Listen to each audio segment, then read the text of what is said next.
Hola estudiantes y bienvenidos a una nueva clase de teoría y práctica de la traducción general. En esta nueva semana vamos a seguir recorriendo la primera unidad donde vamos a centrarnos en esta oportunidad en un nuevo subeje de la traducción en arte.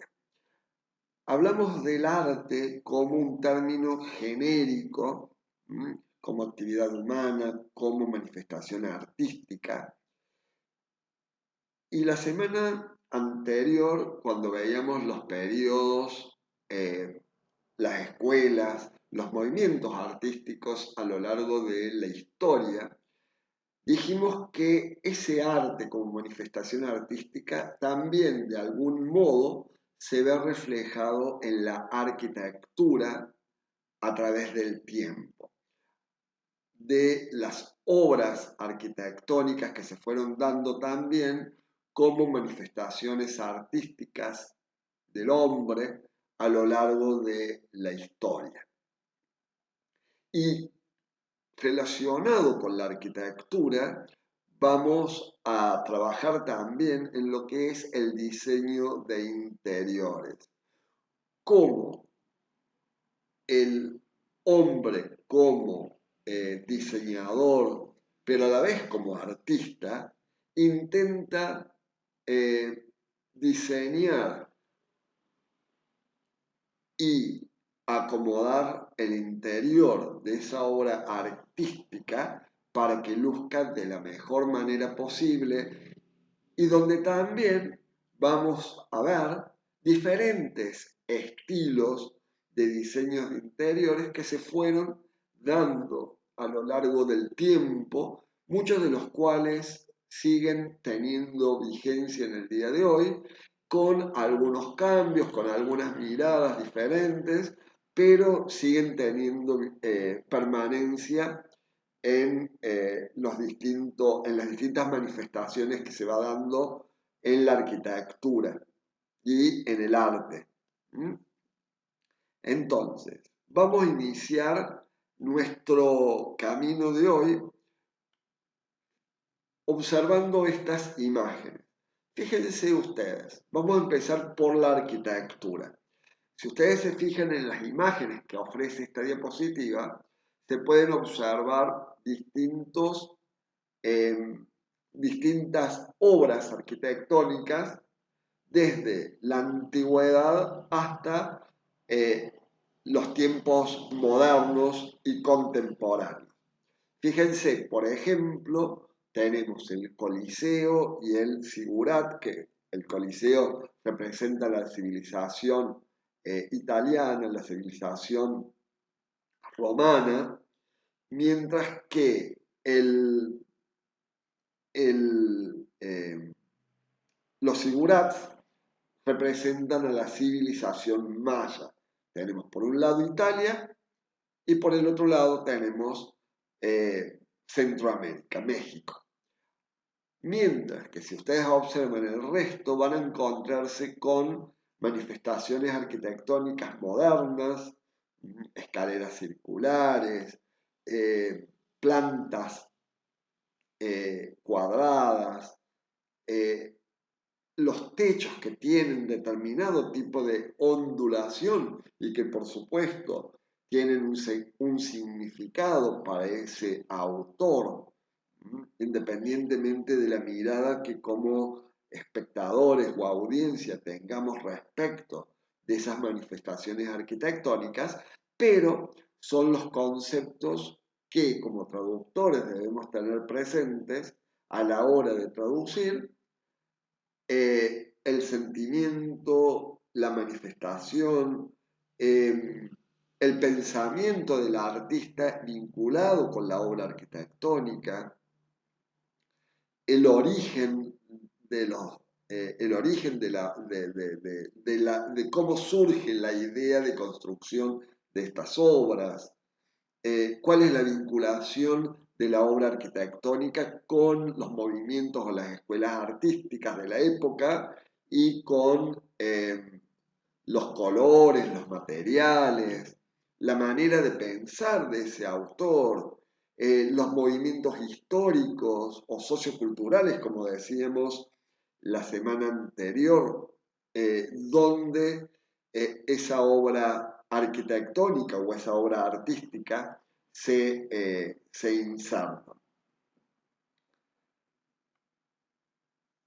Y al hablar de obras artísticas, nosotros debemos empezar por los cimientos, ¿sí? Por los cimientos, pero antes de los cimientos, antes de la construcción, debemos pensar en planos, ¿sí? Los planos, por supuesto, surgen en la era moderna con el advenimiento de la tecnología.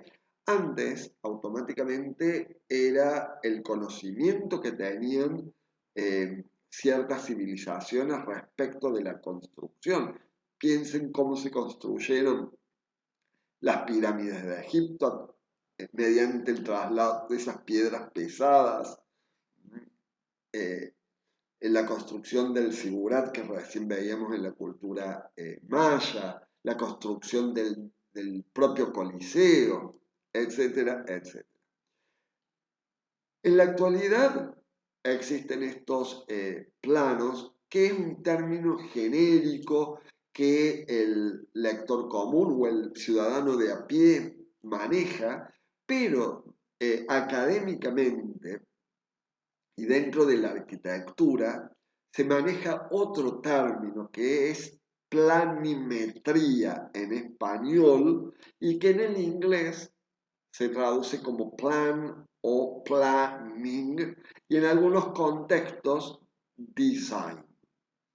Ahora bien, esta planimetría, dependiendo de la obra arquitectónica que se vaya a construir sobre esa base, va a tener determinadas características, determinadas propiedades, ¿sí? No solamente medidas, no solamente formas, formatos o disposiciones, sino otras características que como traductor debemos atender en cuanto a lo terminológico, en cuanto a lo conceptual, para trasladar la misma idea al texto meta.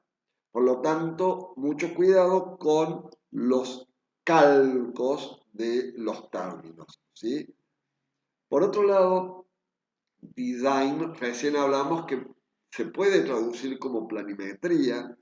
Vamos a ver, por ejemplo, que design también se lo puede traducir como construcción cuando se refiere al campo de la arquitectura o como diseño cuando se traslada ese término al campo del diseño de interiores, que si bien fíjense que estamos dentro del plano de la arquitectura o dentro del universo arquitectura, design es un término polisémico que va a adquirir determinados significados a los que debemos atender y tener mucho cuidado, dependiendo del contexto donde se encuentre.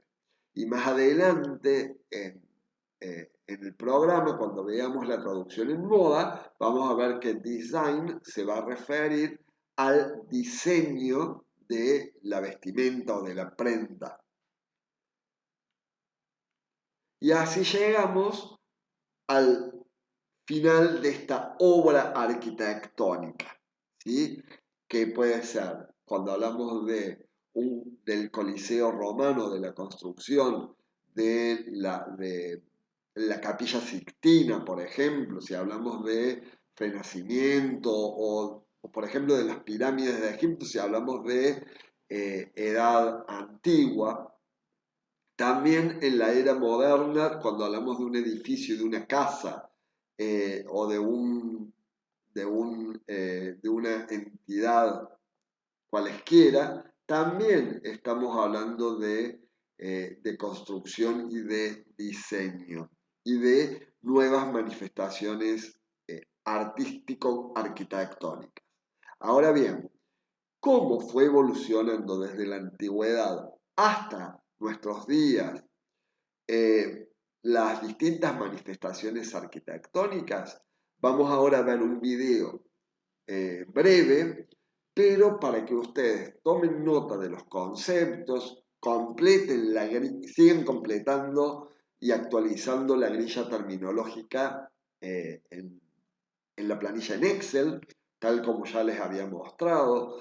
Comparen esta terminología y comparen sobre todo los nombres de los periodos arquitectónicos donde fue evolucionando la arquitectura con las manifestaciones y los periodos que vimos en arte en la semana anterior.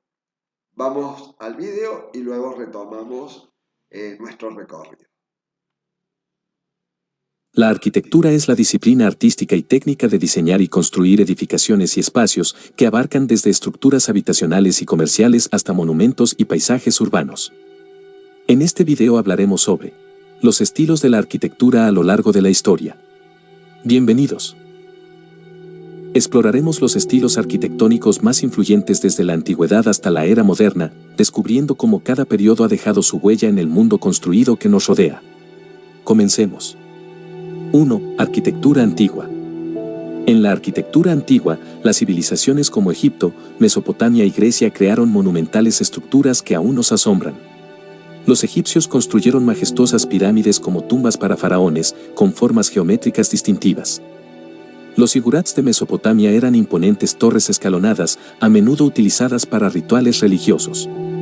La Grecia antigua se destacó por sus elegantes templos, como el Partenón, que mostraban proporciones armónicas y detalles escultóricos intrincados. Estas civilizaciones sentaron las bases de la arquitectura, estableciendo conceptos como la simetría y la importancia de la función y el significado en el diseño de edificaciones. 2. Arquitectura romana. La arquitectura romana nos sumerge en la grandeza del Imperio Romano, donde la construcción se convirtió en una proeza técnica y artística. Los arcos y las bóvedas romanas fueron innovaciones revolucionarias que permitieron la construcción de estructuras monumentales y duraderas. El Coliseo, un prodigio de ingeniería, es un símbolo de entretenimiento y poder, capaz de albergar multitudes en su interior. El Panteón, con su cúpula majestuosa, muestra la habilidad de los romanos para domar el concreto y el hormigón, creando espacios interiores impresionantes. Pero la arquitectura romana no se limitó a edificios monumentales. La planificación urbana, con calles ordenadas, arcos de triunfo y sistemas de acueductos, refleja su enfoque pragmático y eficiente. 3. Arquitectura medieval. En esta época de profunda fe y asombroso ingenio, las catedrales góticas se alzan como monumentos a la devoción humana. Sus altísimas naves y vitrales coloridos cuentan historias bíblicas, mientras que sus esculpidos contrafuertes y arbotantes desafían la gravedad y la imaginación. Los castillos medievales, con sus murallas imponentes y torres de vigilancia, nos hablan de un tiempo de caballeros y épicas aventuras. Estas fortalezas de piedra representan no solo la seguridad física, sino también la estructura social y jerárquica de la época. Sus sólidas defensas y majestuosas alas nos transportan a un mundo de intrigas y valentía. La arquitectura medieval es un testimonio tangible de la intersección entre lo humano y lo divino.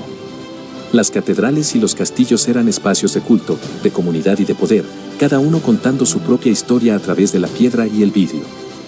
Esta época nos deja un legado inolvidable de arquitectura que, incluso hoy, sigue inspirándonos a construir lugares que toquen el corazón y despierten la imaginación.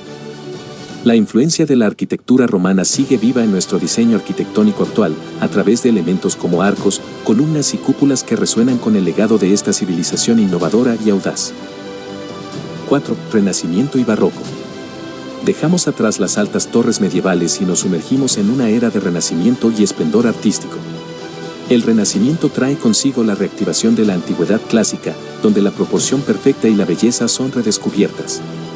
Los edificios renacentistas, con su elegancia serena, reflejan el equilibrio y la armonía del mundo natural. Pero luego, el barroco nos envuelve en un abrazo de exuberancia y drama. Las iglesias y palacios se visten con detalles intrincados, curvas dramáticas y detalles ornamentados. Los interiores se convierten en auténticas obras de arte, donde la arquitectura y la escultura se entrelazan en una danza barroca de luz y sombra. El Renacimiento y el Barroco son como dos caras de una misma moneda, mostrando la versatilidad de la arquitectura para expresar la filosofía y la mentalidad de su tiempo. Desde la pureza renacentista hasta la opulencia barroca, esta época nos muestra cómo la arquitectura puede ser un reflejo de la evolución de la sociedad y la creatividad humana. 5. Neoclasicismo y estilo revival. Una época de revivir la grandeza de la antigüedad clásica. Inspirados por las formas y proporciones de la Grecia y Roma antiguas, los arquitectos neoclásicos crearon edificios de líneas limpias y elegantes. Las columnas dóricas, jónicas y corintias se convirtieron en elementos distintivos, y los templos griegos se reinventaron en nuevas tierras. Pero esta fascinación por la antigüedad no se detuvo ahí. Surgieron los estilos revival, donde la arquitectura exploró un viaje en el tiempo para adoptar elementos de épocas pasadas. Desde el neogótico con sus agujas puntiagudas hasta el neorrománico con sus arcos robustos, estos estilos nos llevan a un mundo donde la historia arquitectónica cobra vida de nuevo. El neoclasicismo y los estilos revival son un testimonio del poder atemporal de la arquitectura para evocar el pasado y reinterpretarlo en el presente. Estos estilos nos demuestran cómo la arquitectura puede ser un medio para conectar con la historia y cómo los edificios pueden ser narradores silenciosos de las eras que los vieron nacer. 6. Arquitectura moderna. El siglo XIX vio el surgimiento de nuevos materiales y tecnologías, lo que permitió la creación de edificios de hierro y cristal. Las estaciones de tren, los mercados y las galerías comerciales se elevaron como ejemplos de la nueva arquitectura industrial. Luego, el siglo XX trajo consigo una serie de movimientos arquitectónicos que desafiaron las normas establecidas. El modernismo, con su enfoque en la funcionalidad y la eliminación de ornamentos innecesarios, cambió la cara de las ciudades. La escuela Bauhaus revolucionó la educación arquitectónica y abogó por la integración de diseño y tecnología. Más tarde, el posmodernismo trajo una actitud ecléctica y de rechazo al modernismo e introdujo la ironía y el juego en la arquitectura. El deconstructivismo desafió la geometría convencional y creó estructuras intrigantes y no convencionales. La arquitectura moderna es un viaje a través de la experimentación y la diversidad, donde los arquitectos buscaron expresar la identidad de una era en constante cambio. Desde el auge industrial hasta las expresiones audaces del siglo XX, esta época nos muestra cómo la arquitectura puede ser una manifestación directa de las ideas y las aspiraciones de una sociedad en evolución constante. La arquitectura contemporánea continúa evolucionando en respuesta a los desafíos y las aspiraciones de nuestra sociedad globalizada.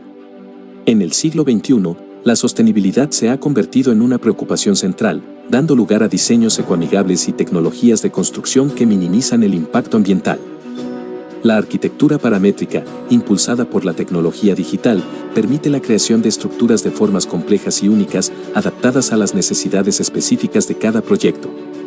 Los edificios inteligentes, equipados con sistemas avanzados de automatización y energía, ofrecen mayor comodidad y eficiencia a los usuarios. La tendencia hacia espacios colaborativos y flexibles ha llevado a la creación de oficinas, espacios residenciales y áreas públicas que fomentan la interacción y la adaptabilidad. Además, la arquitectura del siglo XXI está marcada por la diversidad cultural y la fusión de estilos, ya que los arquitectos buscan incorporar elementos de diferentes tradiciones en sus diseños. La arquitectura contemporánea refleja la rápida evolución de nuestra sociedad y tecnología, al tiempo que aborda cuestiones fundamentales como la sostenibilidad, la accesibilidad y la calidad de vida. A medida que avanzamos en el siglo XXI, la arquitectura sigue siendo un campo emocionante y desafiante, donde los arquitectos se esfuerzan por crear espacios que reflejen la diversidad y la complejidad de nuestro mundo actual. La arquitectura es más que estructuras, es un reflejo de nuestra evolución cultural y tecnológica. Muchas gracias por ver, te invito a suscribirte para apoyar este canal y seguir recibiendo contenido. Bueno, ¿qué tipo de terminología, de acuerdo con este video, vamos a tener en este tipo de textos? Que nos van a presentar determinados desafíos a la hora de traducir. Cuanto a la terminología, estilos arquitectónicos, como hemos visto, partes de una obra arquitectónica, la cúpula, los tipos de arcos, las gradas, bueno, un montón de tipos de nombres que conforman una obra arquitectónica, nombres de las partes de la obra arquitectónica, que por supuesto, como traductores, debemos saber dónde buscar. No solamente a qué refiere el término, sino también cómo traducir el término. Tienen ustedes en la plataforma de esta semana muchos diccionarios, glosarios terminológicos que se complementan con el diccionario de Alicia Lewin, compartido en la primera semana, para que puedan trabajar y encontrar toda esta terminología que hace a las distintas partes de la construcción de la obra arquitectónica. También nos vamos a encontrar con diferentes materiales de construcción, de formas y diseños, como recién mencionaba, la ojiva, las arcadas, dependiendo del estilo arquitectónico y dependiendo de la época donde se da, del periodo histórico donde se da el estilo arquitectónico, ¿no? Colores y matices. No es lo mismo ese color y matiz o la combinación de colores y matices que se da en la Edad Antigua que la que se dio en el Renacentismo o la que se dio en el periodo barroco o la que se da en la era contemporánea, en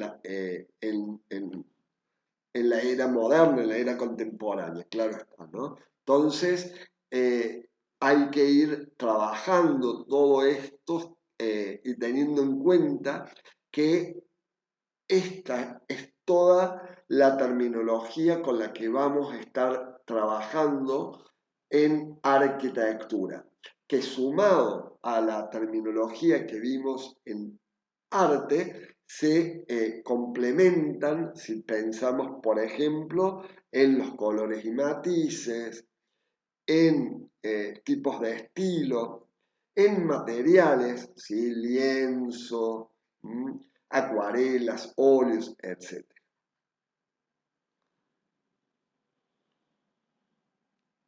¿Y qué se debe lograr al traducir? En primer lugar, transmitir cultura. Es decir, nosotros tenemos este texto sobre una manifestación arquitectónica. Debemos, en primer lugar, valorar la expresión artística y técnica del artista. Como decíamos en la semana anterior, tratar de transmitir en la traducción los sentimientos, los pensamientos, la ideología de ese artista que, por supuesto, se manifiesta a través de lo que el espectador ve a través de la obra artística o de una pintura, de una escultura o a través de una obra arquitectónica mucho más compleja. Pero también para poder transmitir cultura, es necesario que como traductores comprendamos, en primer lugar, la cultura de origen de ese, donde se plasma ese texto, ese encargo, para luego transmitir con precisión los aspectos culturales de ese texto original, de ese texto redactado en la cultura de origen, al texto meta, a una cultura nueva, la cultura de llegada. Entonces, debemos como traductores, para poder comprender, para poder valorar y para poder transmitir, primeramente nutrirnos de lo que veíamos en la placa anterior, de la terminología propia de cada campo específico.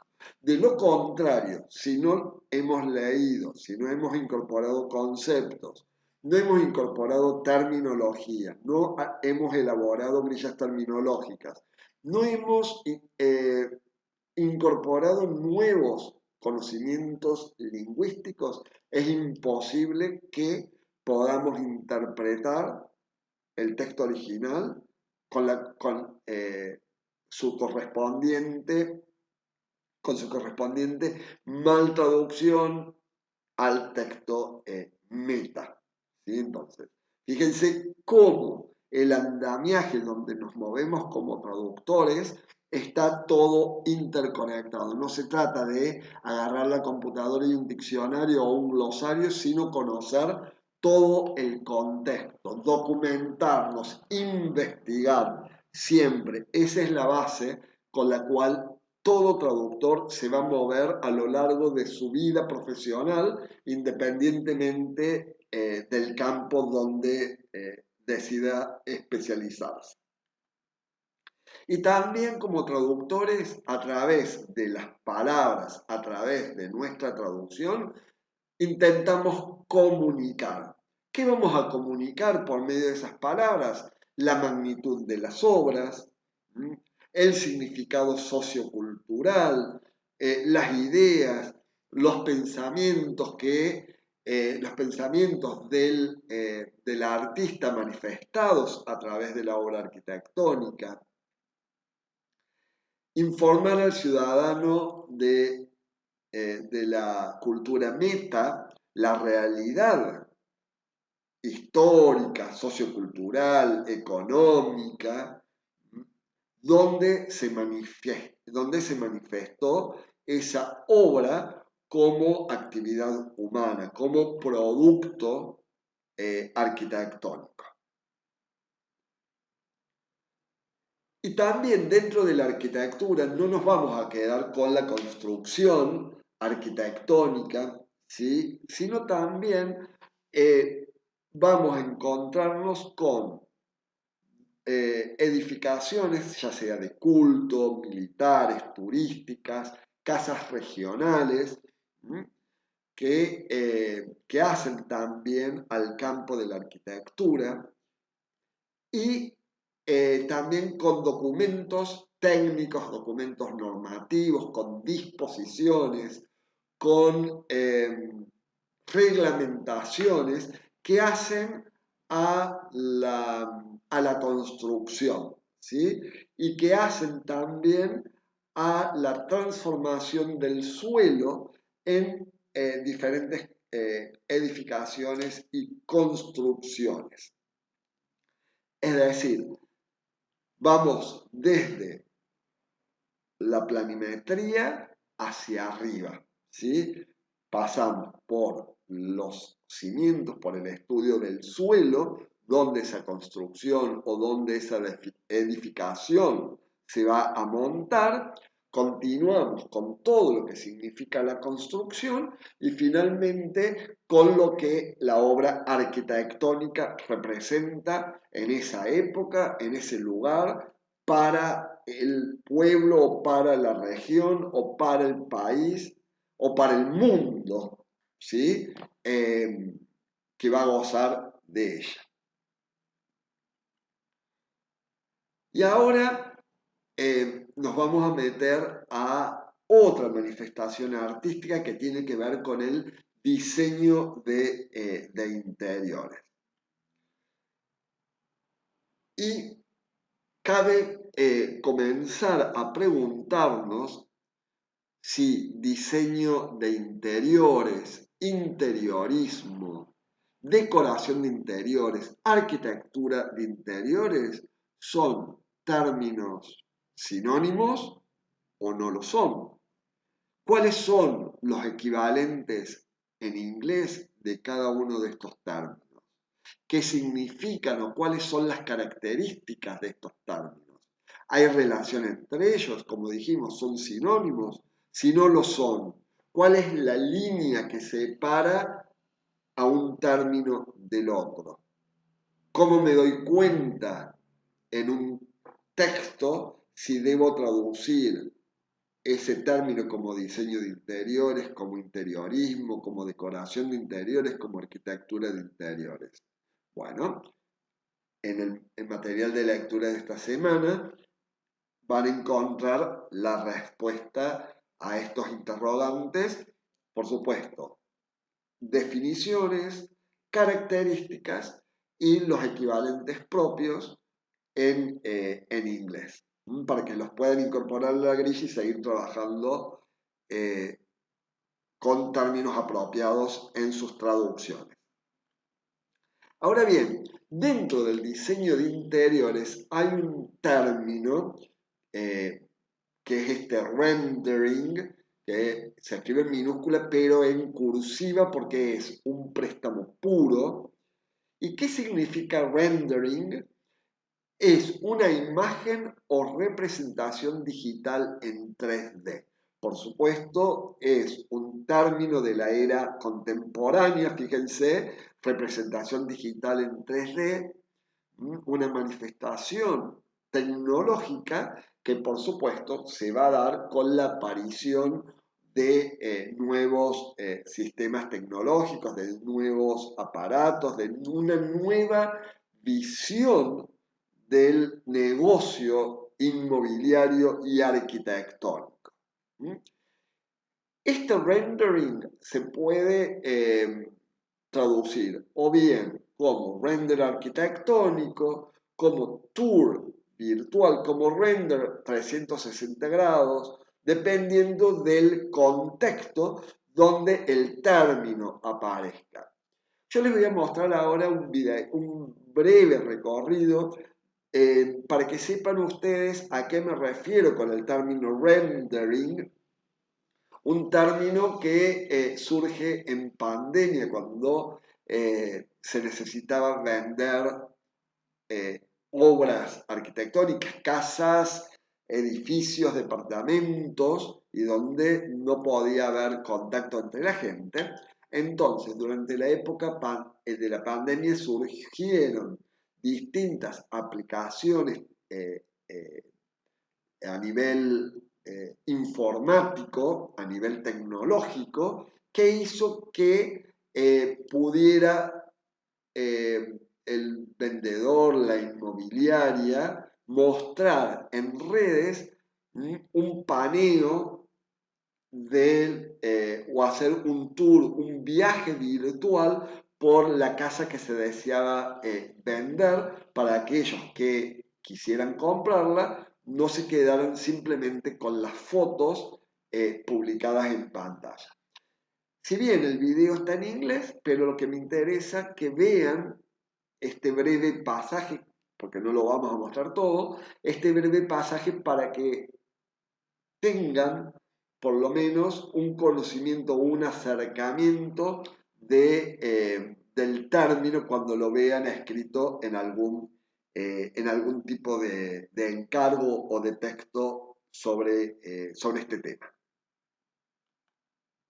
There's no question that virtual tours have become a trending topic in 2021. Because of the pandemic, everything's closed and you can't go outside and have experiences you used to be able to have very easily, which is why there's been an increased demand in virtual tours. So that is what we're going to be talking about today. Because if you're someone that wants to get started shooting professionally, but you haven't yet decided on which virtual tour software you're going to use, today I'm going to give you a very convincing argument. And if you saw my previous comparison video covering 16 of the top virtual tour softwares out there, you'll have seen that Cooler was my software of choice. Even though it's not technically the best software out there, it's not the most advanced, for me it shines through as my favorite for a number of reasons. Firstly, the price. It's one of the cheapest virtual tour softwares out there that Bien, simplemente les quería mostrar en qué consiste este rendering para que vean ustedes, incluso ahí muestra el nombre de una aplicación, existen muchas otras en la actualidad, donde se sube la foto estática, por eso ustedes no van a ver movimientos o el recorrido del plano o de la cámara, sino a la aplicación se suben las fotos y mediante distintos dentro de la aplicación distintas pestañas o mecanismos que ofrece la misma aplicación, uno puede regular este recorrido por toda la casa, por los distintos ambientes, ¿no? Bueno, acá tenemos en esta nueva diapositiva imágenes que muestran distintos diseños de interiores. Si bien algunos diseños de interiores son préstamos puros, es decir, que se trasladan del texto original al texto meta sin traducir, ¿sí? Recuerden siempre escribirlos con cursiva y en minúscula, por ser préstamos puros. También es cierto que hay algunos que que se traducen erróneamente, se tratan de calcar erróneamente del inglés al español cuando no corresponde, es decir, una traducción incorrecta. Por eso es importante revisar los materiales de lectura para ver cuáles son los distintos diseños de interiores que se fueron dando a lo largo de toda la historia, cuáles son los actualmente vigentes, cuáles son las características propias de cada uno de ellos, tanto en cuanto a la organización espacial de los distintos elementos, a los colores, los tamaños, las formas, la qué tipo de mesas, qué tipo de alfombras, qué tipo de cortinas podemos encontrar. Bueno, mucho vocabulario que hace al diseño de interiores y que ustedes van a encontrar en el material de lectura de la semana. Respecto del diseño de interiores, debemos tener en cuenta, entre otros aspectos, los colores, la combinación de colores, la paleta de colores. Y por supuesto aparecen términos que resultan o que pueden ser transparentes en un idioma y en otro, pero al traducirlos se lo hace incorrectamente, ¿sí? ¿Sí? Se manifiestan como traducciones no asertivas. Piensen en términos para traducir luminosidad, matices, tonos, saturación e intensidad de los colores, y asimismo cómo traducir los distintos colores, porque cuando hablamos de pintar un ambiente, una pared, por ejemplo, no solamente pensamos en verde, en amarillo, en azul, sino aparecen colores como azul eléctrico, azul cielo, azul mar, ¿sí? O verde esperanza o verde, no sé, verde claro. ¿Cómo vamos a ir, o verde naturaleza, cómo vamos a ir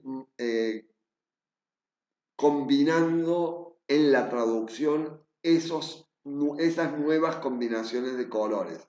Ustedes en el material tienen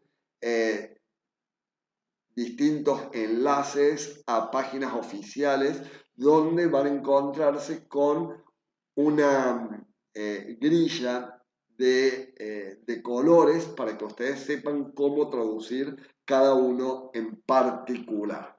Además de estos términos que van a encontrar ustedes dentro del material propiamente dicho, el material de lectura.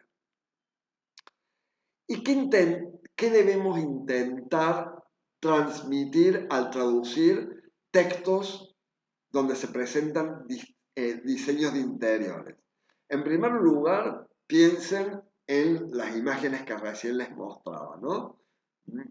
Imágenes donde vamos a intentar transmitir el balance, el equilibrio visual de los colores, de los diseños, de la disposición de los distintos elementos, los tipos de elementos con los que vamos a encontrar, tipos de lámparas, de alfombras, de cortinas, de puertas, de mesas, el ritmo, la proporción y la escala, los contrastes de colores, de la armonía que transmite cada uno de esos espacios, los detalles.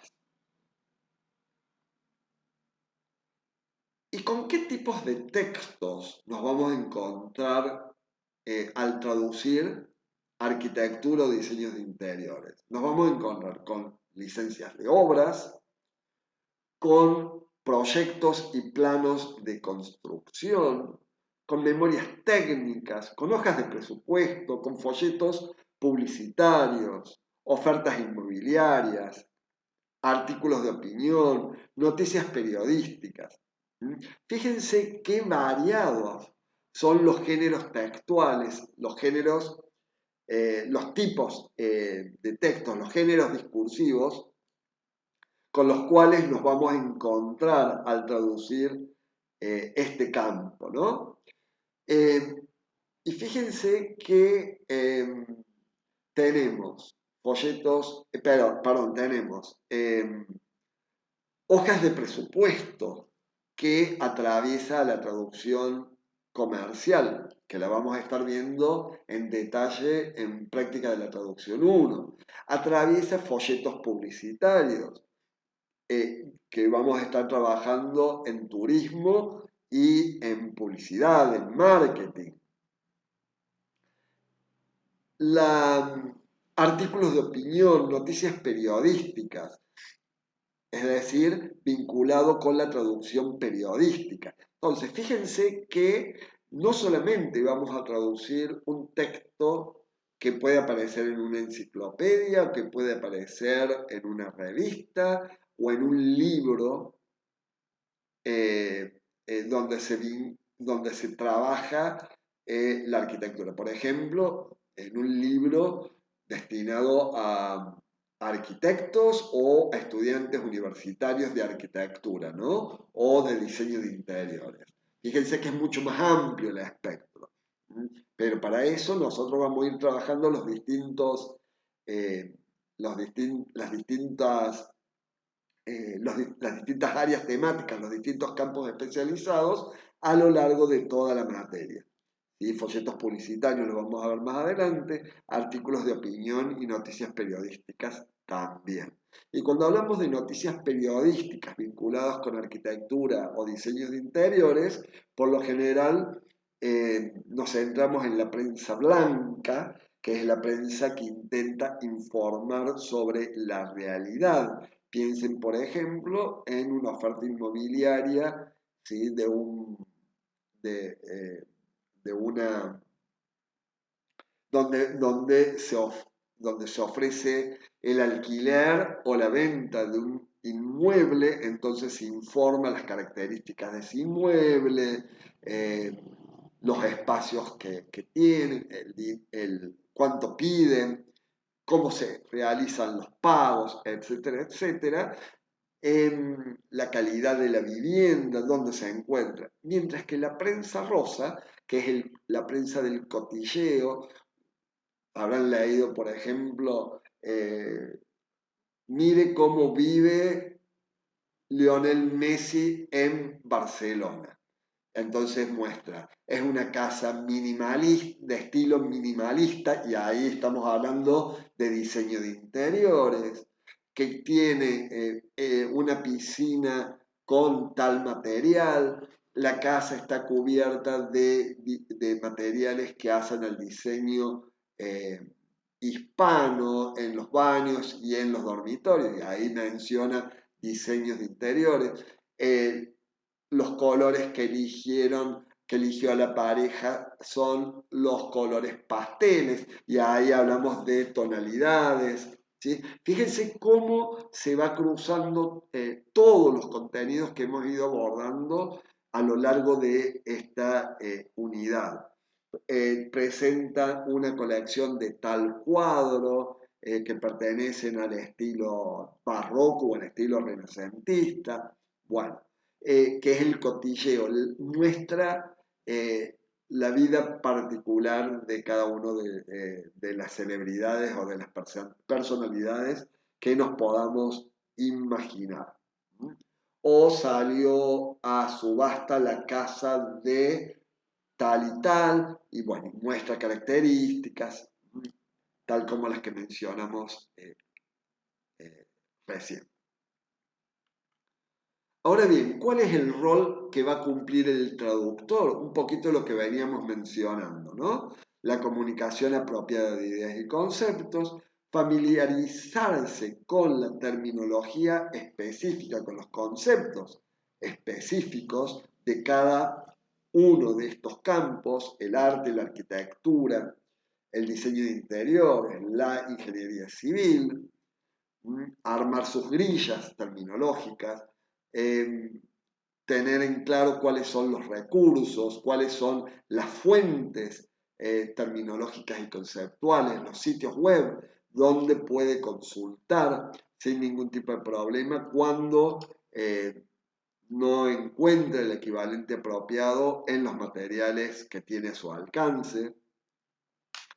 Estar familiarizado con la normativa y ortotipografía propia del campo, cómo escribimos los nombres de las obras arquitectónicas, dónde encontramos y cómo escribimos el nombre de los autores de esa obra, el uso de los distintos signos de puntuación, que en esta semana le vamos a dar un cierre y lo voy a estar presentando en el segundo video que corresponde al recorrido de esta semana. Estar familiarizado con las nuevas actualizaciones en términos y disposiciones en construcción, un poquito lo que ya les mencioné, y trabajar con los artículos de opinión, las noticias periodísticas, mantener el estilo del texto original, o si trabaja en relación con artículos de opinión o de noticias periodísticas, tratar de transmitir en el texto meta la misma idea, el mismo pensamiento, el mismo sentido de las palabras de la fuente informante en este tipo de textos. Y así llegamos al final de este primer recorrido por esta nueva semana. Nos encontramos en el segundo de los videos, donde, como les dije, voy a trabajar sobre ortotipografía y voy a estar dando cierre a los signos de puntuación con los que ya venimos trabajando desde el encuentro anterior o desde los encuentros anteriores.